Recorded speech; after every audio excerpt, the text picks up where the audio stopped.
சற்றுமுன் வெளியான தகவல் ரேஷன் அட்டைதாரருக்கு முக்கியமான தகவல் வெளியிடுது. தான் பார்க்க போறோம். நீ நம்ம சேனலை சப்ஸ்கிரைப் பண்ணாம இருந்தீங்கன்னா மறக்காம லைக் பண்ணிக்கோங்க, சப்ஸ்கிரைப் பண்ணிக்கோங்க, மற்றவர்களுக்கு தெரியப்படுத்த ஷேர் பண்ணிக்கோங்க. வீடியோவை முழுமையா கேளுங்க. இனி இவர்கள் ரேஷன் கார்டை பயன்படுத்த முடியாது. அரசிடம் ரேஷன் கார்டை ஒப்படைக்க வேண்டும். வெளியான உத்தரவு. அதாவது ரேஷன் கார்டு வைத்திருக்கும் மக்களுக்கு அதிர்ச்சி தரும் வகையில் ஒரு அறிவிப்பு வெளியாகியுள்ளது. இனி இவர்கள் யாரும் ரேஷன் வாங்க முடியாது. ரேஷன் கார்டும் ரத்து செய்யப்படும். இந்தியர்கள் அனைவருக்குமே ரேஷன் கார்டு என்பது மிக முக்கியமான ஆவணமாக உள்ளது. ஏழை எளிய மக்களுக்கு உதவுவதே ரேஷன் திட்டத்தின் முதன்மையான நோக்கமாகும். ரேஷன் கார்டு வைத்திருக்கும் குடும்பங்களுக்கு இலவசமாகவும் மலிவு விலையிலும் உணவுப் பொருட்கள் வழங்கப்படுகின்றன. பல்வேறு திட்டங்களின் கீழ் ரேஷன் அட்டைதாரர்கள் பயன்பெற்று வருகின்றன. ரேஷன் கார்டை வைத்து அரசின் திட்டங்களை பயன்படுத்துவோர் இனி கவனமாக இருக்க வேண்டும். ரேஷன் கார்டு தொடர்பான விதிகளில் மாற்றம் செய்யப்பட்டுள்ளது. தகுதியானவர்கள் மட்டுமே ரேஷன் திட்டத்தை பயன்படுத்தி கொள்ள வேண்டும் என்பதை உறுதி செய்வதற்காகவே இந்த நடவடிக்கை எடுக்கப்பட்டுள்ளது. இந்த விதிமுறை மாற்றங்கள் நிதி ரீதியாக வசதியாக இருந்தும் தவறான வழியில் அரசிடம் ரேஷன் உதவிகளை பயன்படுத்தி கொள்ளும் மக்கள் மீது கவனம் செலுத்துகின்றன. இந்த புதிய விதிகளின் கீழ் தகுதியில்லாத மக்கள் இன்னும் ரேஷன் கார்டை பயன்படுத்தினால் உடனடியாக அவர்களுடைய ரேஷன் கார்டை ஒப்படைக்க வேண்டும். சட்டப்படி நடவடிக்கை எடுக்கப்படும். வறுமை கோட்டிற்கு மேல் உள்ள பல வசதி படைத்தவர்கள் அரசின் திட்டங்களை பயன்படுத்தி கொள்வதை அரசு கண்டுபிடித்துள்ளது. இது உண்மையான உதவி தேவைப்படுவோரின் உரிமையை பறிப்பது மட்டுமல்லாமல் அரசின் வளங்களை தவறாக பயன்படுத்துவதற்கும் வழிவகுக்கிறது. இதனை கருத்தில் கொண்டு ரேஷன் கார்டுதாரர்களுக்கு தகுதியானவர்கள் மட்டுமே பயன்பெறும் வகையில் புதிய விதிமுறைகளை அரசு வெளியிட்டுள்ளது. அதாவது யார் ஒப்படைக்க வேண்டும்? சில குடும்பங்கள் தங்கள் ரேஷன் கார்டுகளை ஒப்படைக்க வேண்டிய சில சிறப்பு நிபந்தனைகளை அரசு விதித்துள்ளது. அதாவது உங்களிடம் 4 சக்கர வாகனம், டிராக்டர் அல்லது அறுவடை இயந்திரம் இருந்தால் இந்த திட்டத்திற்கு நீங்கள் தகுதியானவராக கருதப்பட மாட்டீர்கள். இது தவிர உங்களிடம் 5 ஏக்கர் அல்லது அதற்கு மேற்பட்ட திறன் கொண்ட ஜெனரேட்டர் இருந்தால் ரேஷன் கார்டை ஒப்படைக்க வேண்டும். அதிக சொத்து மதிப்பு. உங்களிடம் 100 சதுர மீட்டர் பரப்பளவு கொண்ட பிளாட் அல்லது வீடு இருந்தால் அது உங்கள் சொந்த சம்பாத்தியத்தில் இருந்து வாங்கியது அல்லது உங்களிடம் 5 ஏக்கருக்கு மேல் விவசாய நிலம் இருந்தால் இந்த திட்டத்திற்கு நீங்கள் தகுதியற்றவர்கள் என்று அரசு கூறியுள்ளது. அப்படிப்பட்ட நபர்கள் உடனடியாக ரேஷன் கார்டை ஒப்படைக்க வேண்டும். வருமான வரி.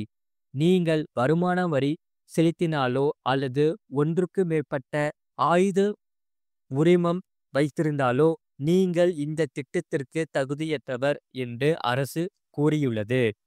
அப்படிப்பட்ட நபர்கள் தங்களுடைய ரேஷன் கார்டை உடனடியாக அரசிடம் ஒப்படைக்க வேண்டும். வருமான வரம்பு. நீங்கள் கிராமப்புறத்தில் வசிப்பவராக இருந்தால் உங்கள் ஆண்டு வருமானம் ரூபாய் 2 லட்சத்திற்கு மேல் இருந்தாலோ, நகர்ப்புறத்தில் வசிப்பவராக இருந்தால் உங்கள் ஆண்டு வருமானம் ரூபாய் 3 லட்சத்துக்கு மேல் இருந்தாலோ இந்த திட்டத்தில் பயன்களை பெற முடியாது. அப்படிப்பட்ட நபர்கள் உடனடியாக ரேஷன் கார்டை ஒப்படைக்க வேண்டும். என்ன நடக்கும்? இந்த நிபந்தனைகளுக்கு உட்பட்டு ரேஷன் கார்டை தொடர்ந்து பயன்படுத்தினால் அரசின் சரிபார்ப்பின் போது உங்கள் தகவல்கள் தெரிய வரும். அதற்கு பிறகு உங்கள் ரேஷன் கார்டு ரத்து செய்யப்படுவதோடு மட்டுமல்லாமல் அரசிடம் பெற்ற உதவிகளை உங்களிடமிருந்து மீட்டெடுக்கவும் வாய்ப்பு உள்ளது. இது தவிர உங்கள் மீது சட்டப்படி நடவடிக்கை எடுக்கலாம். தமிழ்நாட்டில் இல்லை. அதாவது ரேஷன் கார்டு தொடர்பான இது போன்ற விதிமுறைகளை மத்திய அரசு பொதுவான முறையில் வகுத்துள்ளது. ஆனால் ரேஷன் கார்டுகளை அந்தந்த மாநில அரசுகள் வழங்குவதால் அதற்கான விதிமுறைகள் மாறுபடலாம். வெவ்வேறு மாநிலங்களில் வெவ்வேறு விதிமுறைகள் இருக்கலாம். தமிழ்நாட்டை பொறுத்தவரையில் மேற்கூறிய கடுமையான விதிமுறைகள் செயல்பாட்டில் இல்லை. தமிழக அரசு தரப்பில் மக்களுக்கு நிவாரணம் வழங்கப்பட்டுள்ளது. அது மட்டுமில்லாமல் கேரளாவில் ரேஷன் வியாபாரிகள் ஊதிய உயர்வு உட்பட பல்வேறு கோரிக்கைகளை வலியுறுத்தி கடைகளை அடைக்கப் போவதாக அறிவித்தனர். அது தொடர்பாக நிதியமைச்சர் பால கோபால், உணவு வழங்கல் துறை அமைச்சர் அனில் ஆகியோர் 2 தினங்களுக்கு முன் ரேஷன் வியாபாரிகள் சங்கத்தினருடன் நடத்திய பேச்சுவார்த்தை தோல்வியடைந்தது. அதனால் வியாபாரிகள் இன்று முதல் ரேஷன் கடைகளை அடைத்து காலவரையற்ற போராட்டம் நடத்த உள்ளனர். மாநிலத்தில் 94.82 லட்சம் ரேஷன் கார்டுகள் உள்ளன. அதில் ஜனவரியில் இதுவரை 59.41 லட்சம் ரேஷன் அட்டைதாரர்கள் பொருட்களை பெற்றுள்ளனர். எஞ்சிய 35.41 லட்சம் பேர் பொருட்கள் வாங்கவில்லை. இதனிடையே ரேஷன் பொருட்களை கடைகளுக்கு ஒப்பந்த அடிப்படையில் விநியோகம் செய்யும் லாரி உரிமையாளர்கள் நடத்தி வந்த போராட்டம் முடிவுக்கு வந்தது. அது மட்டுமில்லாமல் திட்டக்குடி அடுத்த எரப்பாயூர் கிராமத்தில் பழுதடைந்த ரேஷன் கடைக்குள் மழைநீர் புகுந்ததால் அரிசி மூட்டைகள் நினைந்து சேதமானது.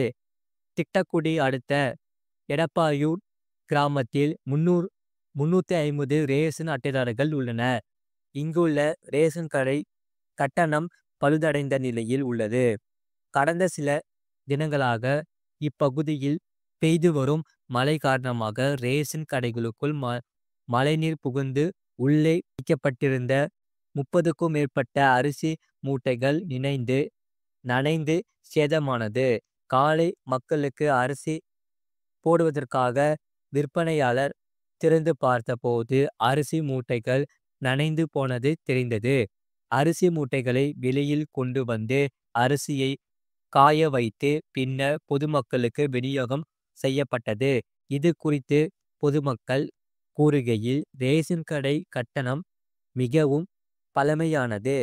மழைக்காலங்களில் மழைநீர் உள்ளே புகுந்து விடுவதால் வைக்கப்பட்டுள்ள பொருட்கள் நனைந்து போய் விடுகிறது. பழைய கட்டணத்தை அகற்றிவிட்டு புதிய கட்டணம் கட்டித்தர வேண்டும் என்றனர்.